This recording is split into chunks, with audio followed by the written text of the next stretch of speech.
In today's video, I'm going to answer a question that I'm getting asked a lot lately, and that is about this movement towards a cashless society and the banning of this stuff here, the banning of cash, where apparently it's going to be made illegal very soon. Now, we use that word loosely. I'm going to move all this off the desk, but we use that word very loosely when I say soon, because it is looking at years yet. It's not months away like a lot of people I keep seeing saying, you know, by the end of this year, cash is going to be absolutely banned and it's going to be illegal and the like. Well, let's get into that now then. Let me show you some stuff on the shared screen. I want to show you some articles. I want to show you some stuff that's being proposed. This isn't just in politics, but it's also outside of politics. We have organizations, we have some of these large global three-letter organizations which are pushing for it and putting out policy on actually how to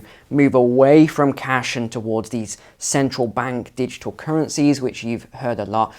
And it's very laughable to me when I hear all the reasons why cash should be made illegal and why it should be banned and as quickly as possible, and why countries should be pushing ahead even quicker with these CBDCs, which again stands for central bank digital currency.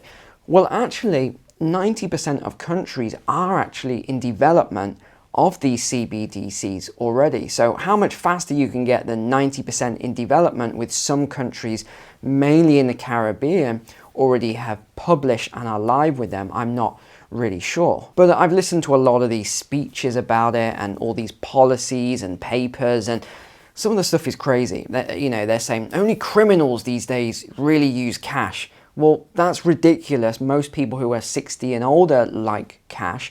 They say it's money launderers and drug dealers and the oldest profession in the world and terrorists, and it spreads diseases that kill lots of people. And of course they said about COVID, which has now been debunked, where they said that cash was what was spreading COVID, and that resulted in about 40% less cash usage, which has never returned. So I do just want to take you through the spectrum here and give you sort of an overview. And again, we are going to go to the shared screen and look at some very interesting things that are in development. We'll focus on a couple of different countries here. But I want to just give you this spectrum as to how this could be positive, which I don't really think it is going to be positive, right through to how it can be very, very negative and could actually result in complete enslavement, not just of, local areas or countries, but even globally, if we had some sort of major catastrophic event and the finance sectors globally just had a meltdown, which would then go to something like the IMF, the International Monetary Fund, the BIS, the Bank of International Settlements, or the World Bank, something like this, one of these global institutions getting a handle on it once they'd already been developed on a country by country basis and people had gotten used to them. So what are some of those concerns then?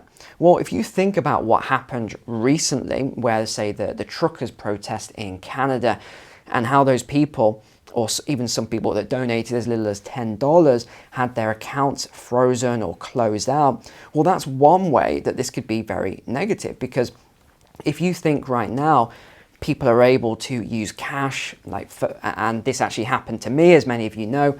Two of my bank accounts, because I have about 15 bank accounts, two of them were closed down with it. And if you remember that video, and I did an undercover recording and with everything with the bank, and they closed my accounts. Now, I get asked this question a lot: was that resolved? And the answer is, after a long, long time, it has finally been resolved. I had to go to the highest levels of government to get that resolved, but I did get some of that money back, not all. Probably 60-70% of it was taken up in court costs and all sorts of other things. But this is the sort of things that can happen when all of your money, and we use the word money loosely because it's currency, it's a fiat currency, is in a bank account in the banking system. Now, you think you haven't got any cash at all, you haven't got anything for barter. And this is one thing. I'm seeing a lot of people saying, well, we might go back to a barter system and we're going to use silver and gold. Well, it's unlikely that you're going to use gold, because an ounce like that, look how small it is. That's a couple $1,000s right there. But something like this is a lot lower cost. Again, it varies anywhere from $30 to $40 to $50 depending on how we're doing in the silver market. But yeah, something like that could be used as a barter system in the future for people who live in more rurally versus people who are living in the cities, in the smart cities with the smart grids and all of this sort of control that will be enacted. But if you look at what happened in China, if you remember when I covered that video of China and how they were using those digital passes, and it was either a red or a green, and people were going to, I think it was Henan province, because the bank wasn't giving them their money. They just completely locked all their accounts down. And what actually happened, the Chinese have the digital pass. So they were traveling to protest, and all these passes were green around the country. People, as they traveled in, what happened? It went red. So they used it to stop. And this, in fact, let me show you this shared screen here, because I know people are going to say, no, they didn't. So here it was, China bank protests stopped by health codes turning red, depositors say. Now, if we jump over to the next article, this was the one I covered back in June. China's bank run victims planned to protest, then their COVID health codes turned red. I did this whole video about it, and this was their codes, and it was green. As soon as they tried to protest it, it went red, and they got quarantined, or they had the option of being quarantined or going home. And this is another thing that is quite worrying, because if you think right now we have commercial banks and then we have a central bank. So the central bank is not government controlled, even though they try and make it out that it is. It's completely independent of the government. Say the Federal Reserve private bank, it's not federal and it's not a reserve either. It's owned by shareholders. Who are the shareholders? We're not entirely sure, but we've got a good idea. You have, say, the Bank of England, which is linked to the government, but it has its independence. Although Liz Truss, if she becomes Prime Minister, has said she wants to remove some of that independence and have some leeway and control of interest rates. Now, of course, they're talking about growth and how they're going to grow the economy. Well, I think it's pretty obvious what they would do if she got that power. She's going to pull the interest rates back down. Inflation would run rampant. You'd see 20% inflation if they drop the interest rates right down with a QE program, which is, I think, what they would want to do. But then you look at the other side of this, the darker side. Well, if you have a central bank digital currency, and you, as the central bank, are interacting only with your customers. Who are the customers? It's all the citizens. You don't need commercial banks anymore. And in fact, it would be quite easy to eliminate all of those commercial banks, because you could start putting interest rates negative. There's a dozen things you could do. You start putting interest rates very negative. All those commercial banks that have deposits with the central bank, they would be purging money, so they'd be trying to loan it out, and then all this new legislation, which we've already talked about, ESG, all the mandates that are coming in. And again, they've already started. They're putting these mandates in, saying, and we just saw one, let me just show you this article. This one's all about Australia, and it's already started, you see. Banks won't offer loans for gas or diesel cars beyond 2025. Here's another article about it, and this just came out a couple of days ago. So they're going to be stopping petrol and diesel car loans. And it isn't just Australia. We're going to see this right across the banking network, right across the modernized world. And then when you start linking this into these credit scores, which I know I'm still way ahead of my time with these forecasts. I think we're years and years out from this yet. But I was right on the carbon stuff. If you remember the carbon that I talked about a couple years back now, 2.5 years back, I was correct on that. We are moving now into this carbon score, and you only need to look at banking and investments, and you'll see this ESG score on it, or they call it the ESG risk score, because no one was taking it seriously, but they added the word risk, and now it's it's being taken seriously. They also add the controversial rating, so how controversial a company is if they're not following the score. So we're seeing all of this coming in. So what does this mean for you, which is, I guess, what you really want to know? Well, just like what happens with the truckers' protests, and we've seen in China and other places, what makes you think in your country that something like this wouldn't happen to you? What if you're saying the wrong things on social media and you're watching the wrong content, and you do have some sort of a social score, and you keep getting pinged, and then something else comes in, like what are we talking about with food supply and meat and bugs and all this sort of stuff? What if you, in terms of your carbon allowance, which we know is going to come in, we don't know exactly when, but what if you are going over your carbon allowance? What if you're eating too much meat, or you're doing too much travel? Or like I mentioned with electric vehicles yesterday, people did not like that comment, but alas. What if you have an electric vehicle and you're only permitted to travel so far? People don't realize the freedom that you get with a gasoline car, diesel car, petrol car. You can travel wherever you want. You can go anywhere in the country. You can drive anywhere. But with an electric vehicle, which will be a smart vehicle, what if things come in the future and you're not following those rules? And if you're wondering where all of this is coming from, look no further than the WEF, as usual, Central Bank Digital Currency Policymaker Toolkit. So they're actually creating these toolkits, Center for the Fourth Industrial Revolution, January of 2020. In fact, before we just go through all of this, let me just show you this. So this video, you remember, this was instantly banned, but it did get 800 and whatever thousand views beforehand. Premiered 12th of September 2020, so almost 2 years ago. We'll just listen to what I said here. And there's also a risk of greater inflation in the near future as a result of the new stimulus. The World Economic Forum, they also discuss the stimulus, and they talk about figures such as 10 to 11 trillion in US dollars of new stimulus. So even a couple of years ago, I was talking about all of these things and how we'd have this rampant inflation now. And it was as if I was a madman for talking about high levels of inflation we're having today, and yet here we are. But this toolkit is very, very interesting. It is huge as well if you want to have a read of this. They also have this governance consortium white paper series, which is huge. It is absolutely enormous. They have thought of everything. How many pages? This is 208 pages. That's how big this thing is. And then we have all of the white paper series. So there are a lot of them in here. And they even have a reading guide here, so you can see all these different white papers. And then going back to the other document, they have all of these flow charts as well. There's loads of these flow charts in here and how it can all come about, a hybrid, a retail. It's quite interesting, if that's an appropriate word. But also, you've got to look at it on a country-by-country basis. This is the Federal Reserve of Bank of Boston and Project Hamilton. Look into this. It's going to take too long to cover all of this on this video, but look into Project Hamilton. Look into the digital dollar project. This is all going on right now. It is going very, very quickly. And then another thing for you to look into is this one. This was Executive Order 14067, which pretty much kills cash in the near future. And this was passed very, very stealthily. It was very, very quiet that this was passed, but it's all about the development of digital assets. In other words, a central bank digital currency or a digital dollar. Now you might ask them, well, how many countries are actually doing this right now? Well, pretty much 90% of the world's countries are doing this. And you can see from some of these infographics where different countries are. So you can see the Bahamas, they've launched already. Theirs is called the Sand Dollar. Cambodia, also a couple of other Caribbean countries.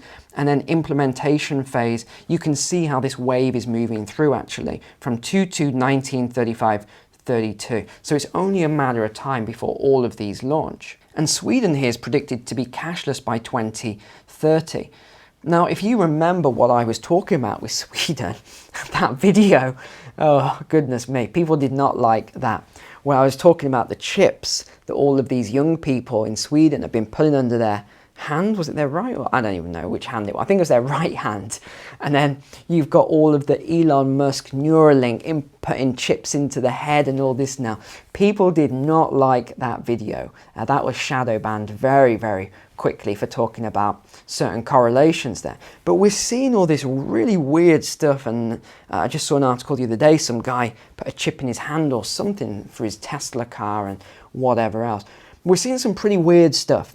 Let me just say that. I'm not interested in any chips myself. For those of you who are more forward thinking, knock yourself out, go ahead, enjoy. But for me, I'm going to stick to what I like best. I like cash. I enjoy using cash. If I'm going out and buying a coffee or something small, I'm going to use cash. I'm not going to use my my card and things for things like that. Now, you might have seen this article doing the rounds this week. It was just a couple of days ago. Cash has just 5 years left, warns ATM boss. Since the beginning of the pandemic, cash use is down by 40% and is still falling. Yeah, because a lot of people believe that cash is the reason for the spread of COVID and all these other diseases. Now they're saying it's monkeypox. How could monkeypox be spread by cash? Oh gosh, let's not even go there. We also had this article just came out. Britain is becoming a cashless society against the public's will. A major new study has found after the pandemic accelerated the switch to card and digital payments. Yeah, and it's not surprising to me at all. People still think this is some sort of conspiracy, that they're deliberately trying to do this. It's not. They are deliberately trying to do this. They want a digital currency because it gives more control. Around 10 million people, or 1 in 5 adults, would struggle to manage in a society without cash. Yeah, and I agree with that. It's the older generation, so 65 and over, so they're pensioners that just would not be able to cope. Now, of course, a lot of people can, a lot of you watching here that are over that age say, well, I could. Yeah, but a lot of people can't. They're just not very tech savvy. Meanwhile, banks use COVID as an opportunity to accelerate their branch closure programs. Last summer, 99 branches closed their doors on average every month. That is huge in such a small country as the United Kingdom. Call it 100 branches a month, 1,200 in a year. That is enormous. But let's see what happened when India went for this. In 2016, India's Prime Minister announced that the country's 2 most common banknotes, which actually accounted for 86% of the currency in circulation, would be banned. I mean, that's crazy. That was only 6 years ago. But a year later, the demonetization made waves in the Indian economy. And the Centre for Monitoring Indian Economy estimated that 1.5 million jobs were lost in the first 4 months because of the ban. According to a Bloomberg report, here we go, small and medium businesses in the country, which depended largely on cash transactions, took the brunt of the impact. So in essence then, do I think a central bank digital currency is a good thing? Absolutely not. You would have to be crazy to think that it's a good thing. After everything that we've seen over the last couple of years, regardless of your views, let's not even go into that, but regardless of your views, you cannot say, if you are a rational human being with a brain, you cannot say that closing people's accounts just because they donated $10 to a truckers campaign or they protested or things like that, you cannot say that that is fair and right in a democratic society. So if you think what's happened here, and just with a couple of these examples, what do you think would happen if we had some sort of a more nefarious governance or governing policies over us, where you didn't have all these different banks that you can jump between, where you didn't have options with cash and things like that, and all of your income had to go into a central bank account there, where then you were able to dip in and out of it? Well, what do you think would happen if you said the wrong things, or they suspected you of doing something that you haven't really done, or maybe what you did is fine but they don't like that? They could lock you out of your funds. So this is a serious topic. People make a joke about it and they laugh when I talk about these things, but this is serious, and I think everyone should take it seriously. That's why I have things like, silver coins. I know it might seem ridiculous at this point, but you just never know what might happen in the future. Remember my ethos: prepare for the worst, but simply hope for the best. And I think that's the best thing we can do. What is the worst case scenario if I'm keeping, cash and stuff like that, and none of this happens? So overall, I do think there is a possibility of cash being made illegal in the future. This is the question I get asked a lot. And how to mitigate against this? Well, I think that's something we'll have to cover in future videos here, but in the short term, having some cash, don't just leave all your money in one bank account. That's crazy, because anything could happen. The bank could have a problem, just like we've seen over and over again. Even 2008 it happened. 2013, well, 2008 in the UK, 2013, we saw bail-ins. People couldn't even access their bank accounts. We have seen this over and over again. We've now seen it in modern day in China. Don't just leave this to chance. Take this seriously. And that's all I'll say on it today. I'll see you tomorrow. I almost forgot to say, take care, God bless.